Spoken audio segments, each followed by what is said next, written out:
O Senhor esteja convosco. Ele está no meio de nós. Proclamação do Evangelho de Jesus Cristo, segundo Lucas. Glória a vós, Senhor.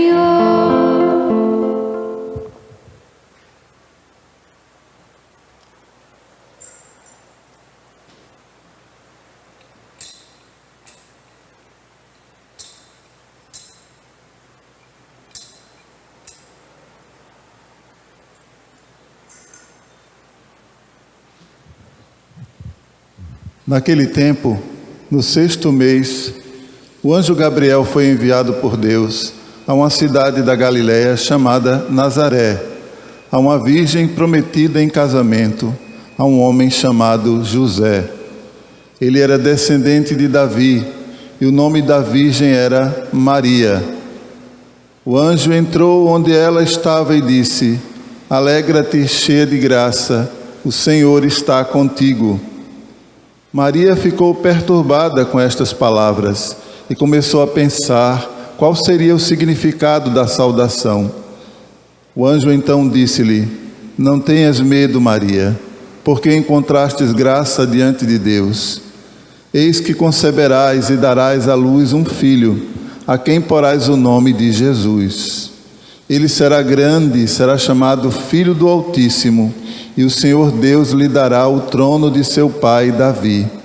Ele reinará para sempre sobre os descendentes de Jacó, e o seu reino não terá fim. Maria perguntou ao anjo: Como acontecerá isso, se eu não conheço homem algum? O anjo respondeu: O Espírito virá sobre ti, e o poder do Altíssimo te cobrirá com sua sombra. Por isso, o menino que vai nascer será chamado Santo, Filho de Deus. Também Isabel, tua parenta, concebeu um filho na velhice. Este já é o 6º mês daquela que era considerada estéril, porque para Deus nada é impossível. Diga: para Deus nada é impossível.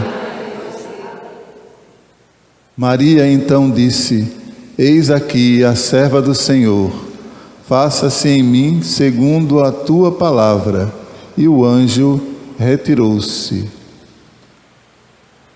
Palavra da salvação. Glória a vós, Senhor.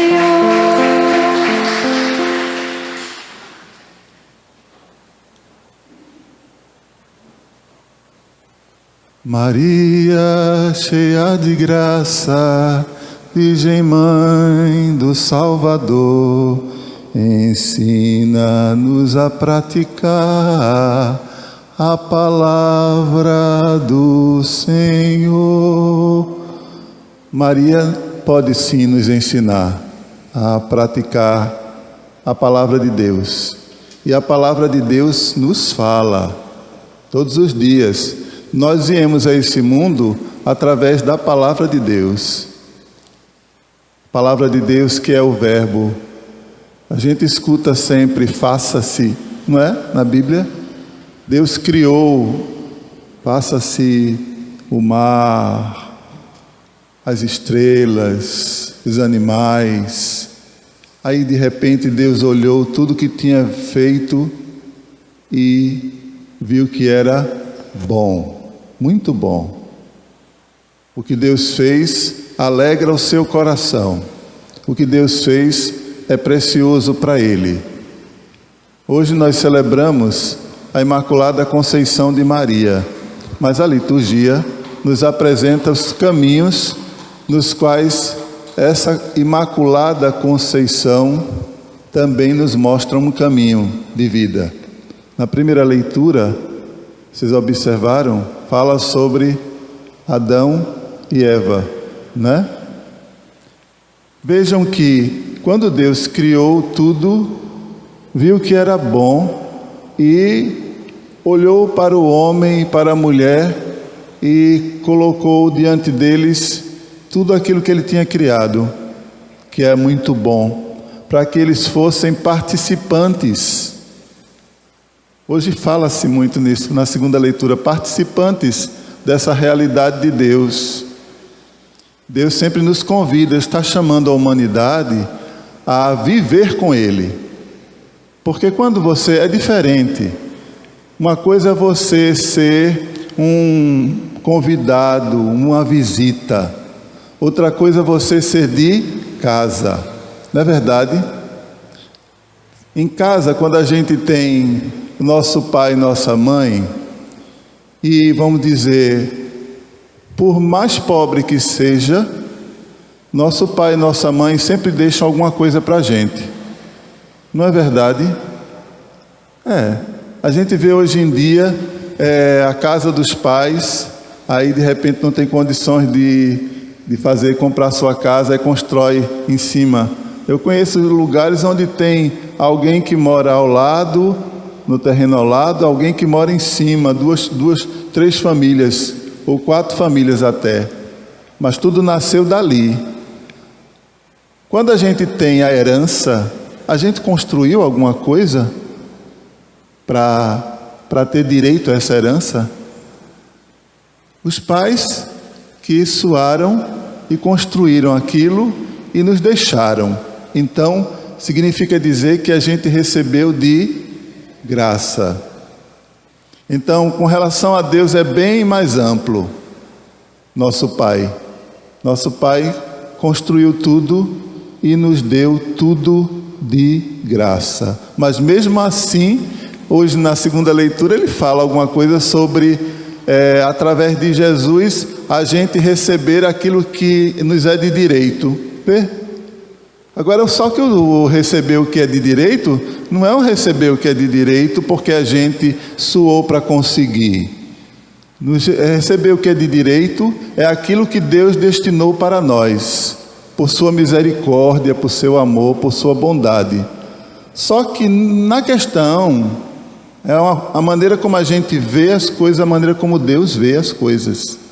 Quando diz o que é de direito, o que é de direito não é somente aquilo que a gente vai usufruir. O que é de direito é o direito de participar que Deus nos dá. Entende? Porque não há sentido em Deus criar tudo e não ser para ninguém.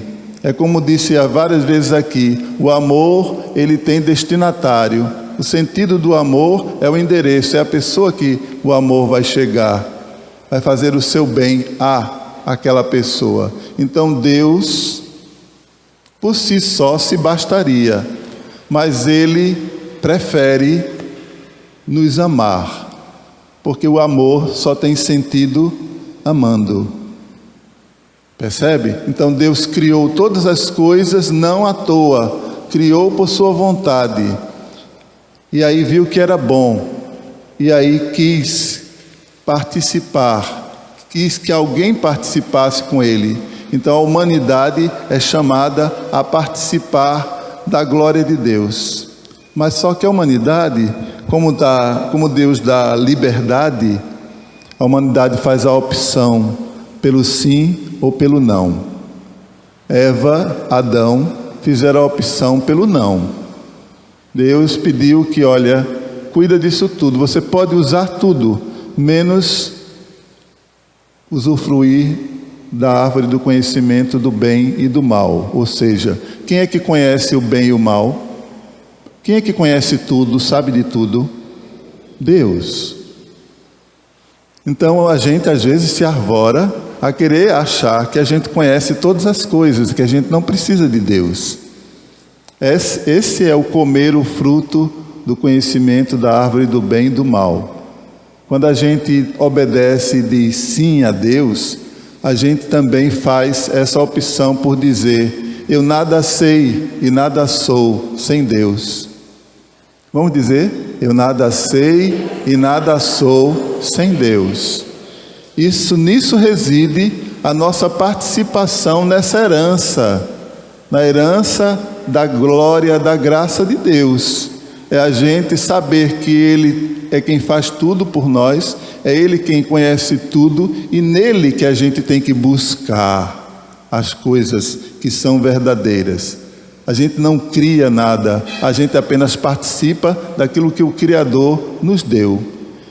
Mas vocês vejam que na primeira leitura também, eles falam em Eva, o nome Eva tem um significado. Parece que aí está escrito, mãe de todos os viventes. Mãe de todos os viventes. Por quê? Porque a partir daquela mulher, não é? Todas as gerações surgiram. Nós, enquanto carne, enquanto criaturas, surgimos de Eva. Eva, Adão, que geraram Caim, Abel, tantos outros, não é? Mas a partir da sua geração, vejam o que é que acontece. A partir do momento em que eles traem a Deus, eles olham para si e veem que estão nus, ou seja, nu, você está vendo todo o seu pecado, tudo aquilo que você é, na realidade, diante de Deus. E isso envergonha, ao passo que quando você tem o olhar que Deus te deu quando te criou, você tem o olhar da pureza. Aprendei de mim que sou manso e humilde de coração. Não tem vergonha das coisas que vive, das coisas que faz. Não é verdade? É tão bom quando a gente pode viver segundo a verdade, porque quando a gente vive segundo a verdade, a gente não tem medo da luz. A gente não quer viver nas trevas. Sabe o que é que as trevas faz? As trevas ocultam. Não é por isso que às vezes a gente fecha a porta do quarto quando vai se trocar, não é? Mas a gente, quando vai fazer determinadas coisas que a gente não quer que vejam, a gente apaga a luz, a gente se esconde, a gente faz tantas coisas. Então, na realidade de filhos e filhas de Deus, a gente vive a vida na verdade. E a vivência da verdade nos faz ser feliz, porque a gente vive segundo aquilo que Deus nos dá. No Evangelho de hoje, a gente vê a nova mulher, Maria, né? A gente tem Eva. Se por uma mulher veio a traição, veio a danação, veio tudo que nos afasta de Deus, por outra mulher vem tudo que nos aproxima de Deus. E vejam a diferença de atitudes entre Eva e Maria. Enquanto que Eva preferiu não ouvir o que Deus pediu e foi pegar da árvore do conhecimento do bem e do mal, mesmo que influenciada, porque é sempre assim, né? Ah, mas a culpa é da mulher, Adão diz. Foi ela que me deu o fruto. Como se ele não tivesse participação em nada. Ou seja, a gente tem essa mania. Não é culpa minha, não. É culpa dos governantes, é culpa do padre, é culpa de alguém. É culpa da minha mulher, é culpa do meu marido, é culpa dos meus filhos. Eu sou assim por conta disso. A gente sempre está arrumando desculpas. Assim como Adão, a culpa foi de Eva. Ela foi que me empurrou aquele fruto e eu comi. Mas ele não assume as suas responsabilidades. Aí Eva diz: não foi culpa minha, foi culpa da serpente que me influenciou, emprenhou os meus ouvidos. Às vezes a gente está na nossa vida, no cotidiano, a gente faz coisas que a gente diz: ah, mas a culpa é do vizinho que encheu minha cabeça de caraminhola e eu terminei fazendo essa besteira. Na verdade, às vezes a boca está seca, aí não dá para falar, mas eu também não vou beber água não. Mas vejam, se Eva diz não, Maria diz o quê? Sim. E diz de que forma? Aqui, o anjo anunciou a Maria e ela concebeu do Espírito Santo. Isso é uma trajetória, não é? E nessa trajetória tem Maria, o anjo anuncia a Maria, ela o que? Escuta. Vejam os sinais, viu? Porque a gente aprende de Maria a dizer sim a Deus. A gente faz como Maria o que? Escuta a palavra de Deus, escuta o anúncio dele para a nossa vida. Depois a gente interpela e diz: olha, como é que pode? Se eu sou assim, assim, assim, assim, assim, eu tenho minhas limitações, Senhor, eu não sou Deus, como é que vai acontecer? Né? Aí Deus explica, e é preciso que a gente o quê? Escute aquilo que Ele tem, escute através dos sinais, e até o sinal que Ele dá, que é que ele diz? Isabel, tua parenta, que era uma mulher de idade avançada, também está grávida, até para que ela possa perceber que a força de Deus não atua somente nela, a força de Deus atua onde Deus quiser. E aí, o que é que acontece? Ela observa também as coisas, os sinais. E aí, depois de olhar tudo isso, ela diz o quê? Faça-se em mim segundo a tua vontade, a tua palavra. Porque ela compreende a partir disso aquilo que a gente viu e que a gente falou aqui, que a gente não pode nada e não é nada sem Deus, e que Ele tudo pode, como está escrito aí, pois para Deus nada é impossível. E quando ela toma isso, posse disso, ela pode sim, com firmeza, se entregar, dizer: faça-se em mim segundo a tua palavra. Então é um caminho diferente do que a humanidade tem tomado até então. Porque até então nós tomamos o caminho que Eva, Adão, a serpente construíram para a gente no paraíso. A gente toma esse caminho hoje em dia. A gente tem essa encruzilhada, esses dois caminhos de escolha. A gente pode escolher se afastar de Deus, ou a gente pode escolher se aproximar de Deus. E se aproximar de Deus é perigoso. É perigoso. Tanto é que os judeus olhavam assim e diziam: ninguém pode se aproximar de Deus não, e se aproximar tem que cair no chão e não olhar para Ele, porque senão morre. E morre mesmo. Porque se aproximar de Deus nos faz morrer. É preciso morrer para se aproximar de Deus. Maria precisou morrer. Quando ela diz: eis aqui a serva do Senhor, faça-se em mim segundo a tua palavra, o que acontece? Morre toda a vida dela. Não é não?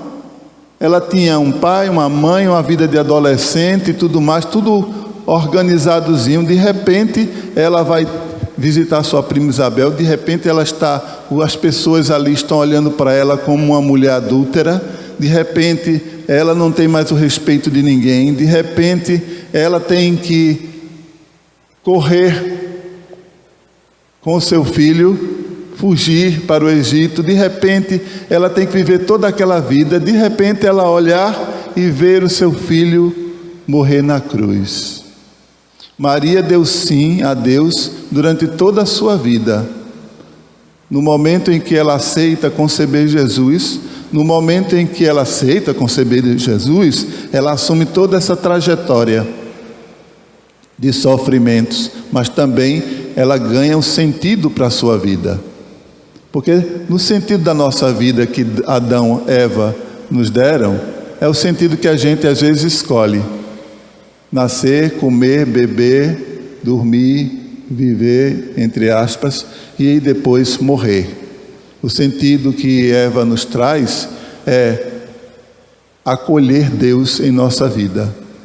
Tanto é que ela gera Deus na vida dela e traz esse Deus para nós.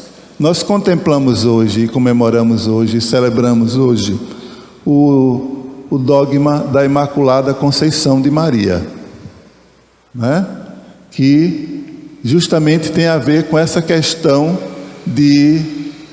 do pecado de Adão e de Eva.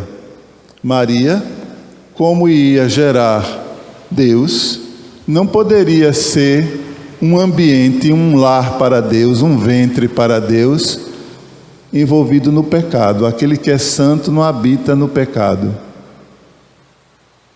Tanto é que depois a gente vai ver numa leitura que diz assim: quando chegou o dia da purificação da mulher e do seu filho.